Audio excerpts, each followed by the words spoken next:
In today's video, I'm going to be sharing with you all a day in the life of a homeschool mom, but it's going to be a special video. We got hit with a huge storm here in Ontario, Canada, and we stayed without power and water for a couple of days. We were really lucky that we had a generator, but we also were super lucky that the kids were working on a project weeks ago, and this project was a mud stove that was able to heat our water. We are going to be showing you guys how we built this mud stove and take you on a day in a life. So if you're interested, just keep on watching.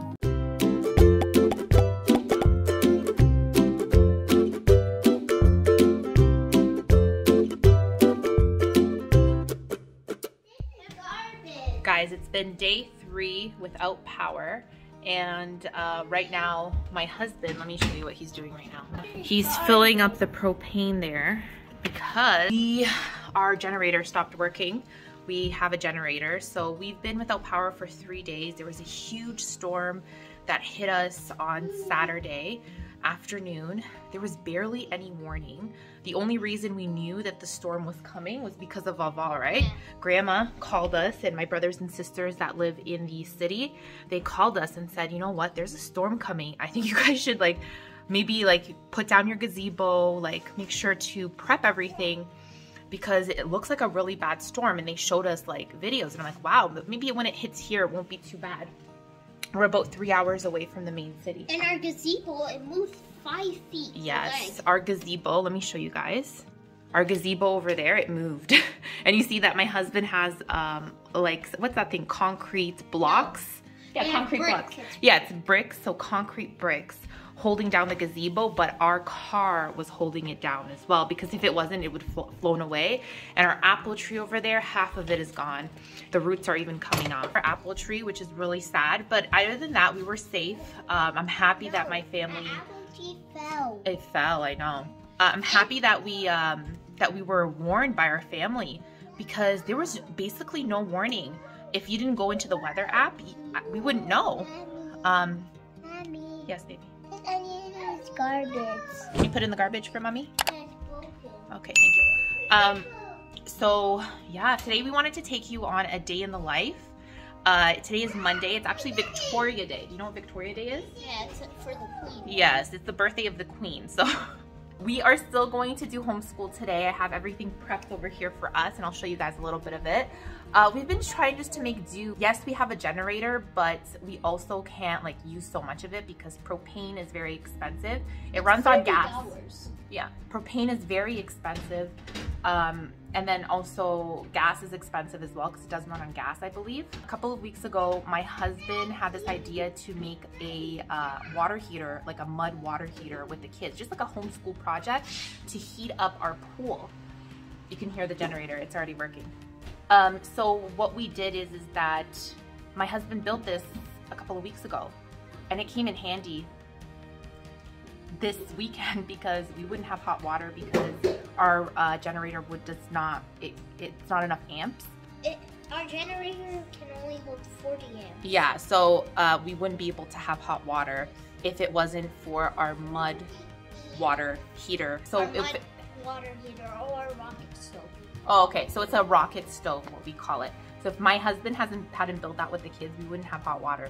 And we're gonna show you how we built it. What was that? We are? We have power back. That's amazing. Look, he's putting on the power.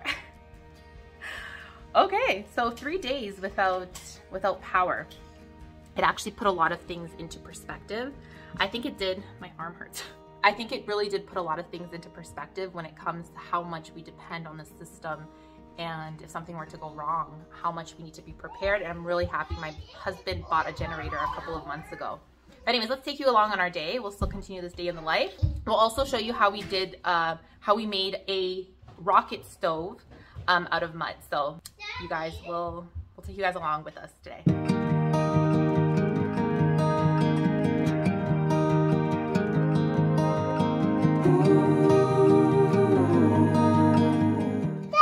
Fogão.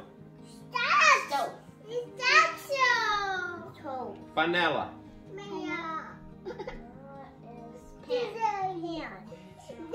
Pot. Yeah. Prato. Plate. Oh, plate. Mesa. Table. O que foi ali? Ali? Micro-ondas. Not even here in the book. Microwave. Micro-ondas. Micro-ondas. Garfo. Leite. No. Michael, what's maçã? Apple. Yeah. Yeah, good job. Lily, what's pão? Pune. Good guess. What's pão, Michael? Bread. Bread. Nicholas, o que é ovo? Egg. Michael, laranja. O que é, Regina? Barn. Barn. Barno. I don't know.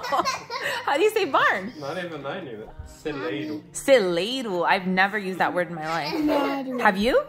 No. And you're Brazilian. Mas Celeiro. sou da Say farmer. Fazendeiro. Yeah. Lily, how do you say cow in Portuguese? How do you say Vaca. Vaca. How do you say grass? Grass, grama. Cheese. Cheese? She said cheese? Cheese. Cheese? Taking a picture. Are you saying cheese? Tree. Tree é árvore. I can't sleep, but I'm hardly awake. A limbo dance, such a fine romance.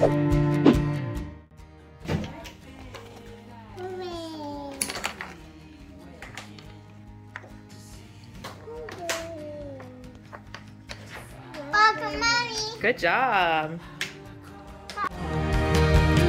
Without your word. We're finished homeschooling right now. So we did our independent work. We did our lessons. I did my lessons with Michael. The kids played with the boards and the activities. I haven't read the books yet, but I'll read that a little bit later. And then Nicholas still also has to do his independent reading, which is right over here. He's finishing off his chapter book, and then he's doing his devotional as well. So we're pretty much finished all the the important things. We did spelling as well, so it's been a good day. So far, so good. And then we're gonna do our science unit maybe later on. We'll see how we're feeling. If you're wondering why there's a chair up there, my daughter sometimes feels like she's a gymnast. She was about to fall off that chair, and I was like, you know what? I'm putting that chair up there because someone's gonna get hurt. Anyways, homeschooling with littles can definitely be very interesting. The kids, while I did my one-on-one with Nicholas, they were listening to the Good and the Beautiful's songs on their YouTube channel. So yeah, I'm gonna be making lunch right now, and then I'll check with you guys later on. Maybe show you guys our mud water heater, a rocket stove, and I'll show you guys that in a bit.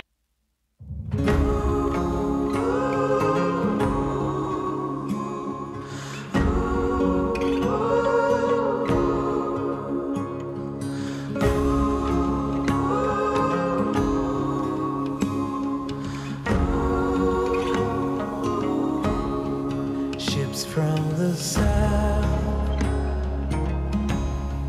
storming along the shoreline. Those who were right came here with nothing more than dreams of a brighter side. Nicholas is going to explain to us what he did, what was his chore today in the garden. So Nicholas, show us. So I went here. What were you doing? I was cutting these because these turn into dandelions. Okay. So these. So turn show into us. these pumpkins. Okay, so how do you do it? So I grab a bunch here. And Okay, and where do you put it? I put them Show over us. there. Nicholas was taking out the weeds from the garden. That's one of his chores. Wow, you got a lot. And then the same thing with normal dandelions. Okay. My husband is gonna share with you guys how we made this rocket stove or mud stove, and what turned into a simple homeschool project, just a fun thing that they were doing just to heat up our pool. We actually got hot water from this mud stove, right? A rocket stove. Can you call it a cob stove as well? Because it's made out of cob. So he's just gonna explain to us how he did it. My husband does not like being on camera, but he's gonna try his best, right? Sure. Okay. So anyways, we first got a pipe, HVAC pipe, Okay. which we wrapped a copper coil around it. Is it expensive, these copper coils? Yeah, around $80. Okay, 80 bucks, yeah. And then after we wrapped the coil around the pipe, we mixed some clay, Okay. with sand, and straw. So where did you get all these materials? So I dug a hole over there. where I Right. grabbed. There's already clay and sand Okay. mixed in the soil usually. Right. But you might need to add some sand. Okay. Because it's good to have like 70% sand and around 60 or 70%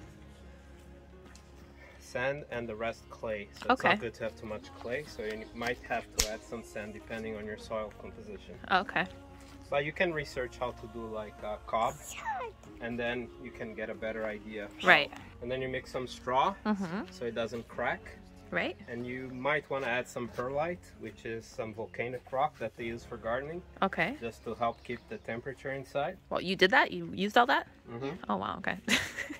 So then we mixed with our feet using a tarp method. Right. Is it okay if I show some images of that? Yeah, sure. Okay. We'll see.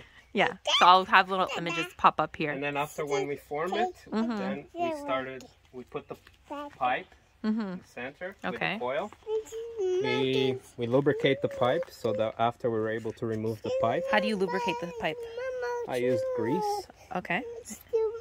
And then after you start adding the cob, which is the mud, making Okay. the shape of it. Okay. So I did a little opening on the bottom Right. for the air to come in and also to clean out the ashes. Okay.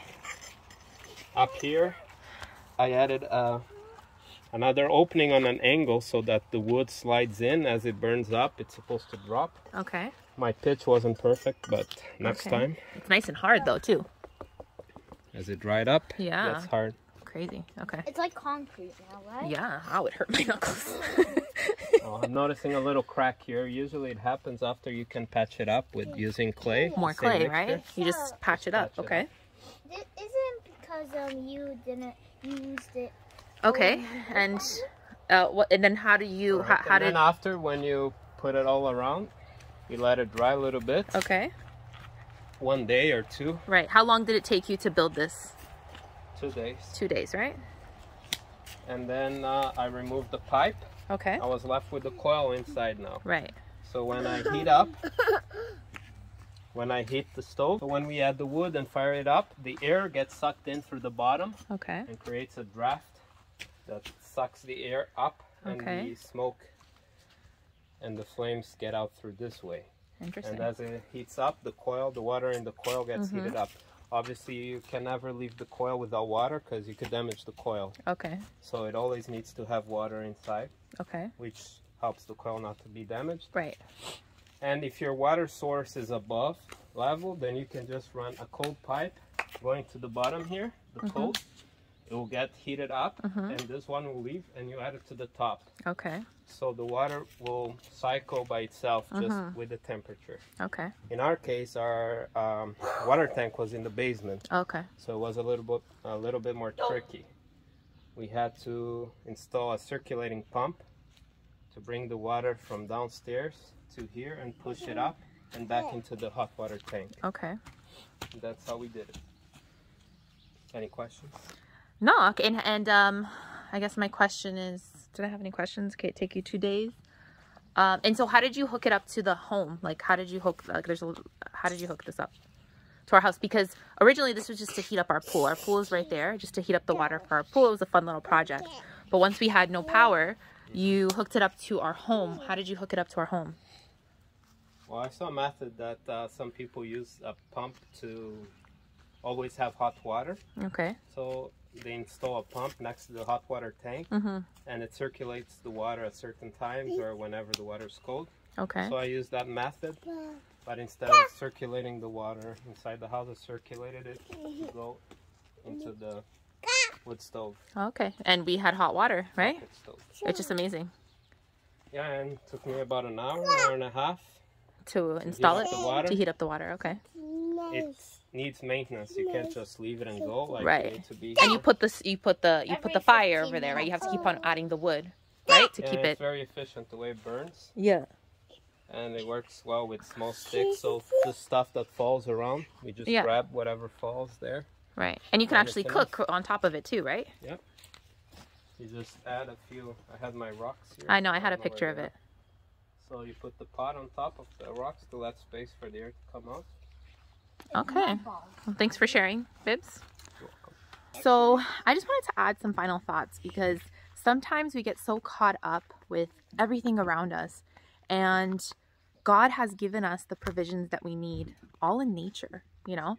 So it's amazing. I think that homeschooling and just opening up our eyes a little bit to what God has given us just in nature has really changed my way of thinking. It's amazing what you can make from the actual, you know, nature. God has given us all these things. I just wanted to inspire you in a way to think outside the box, you know, do some fun projects with your kids like this, because I feel like this is really beneficial, and it also is a way for us to even see how God can provide for us and how God provides for us. So I hope that you guys enjoyed this video. I think I'm going to end it here. If you like vlogs, if you like homeschooling, motherhood, lifestyle, anything in between, make sure to subscribe to the channel, and I will see you in the next video. Bye guys.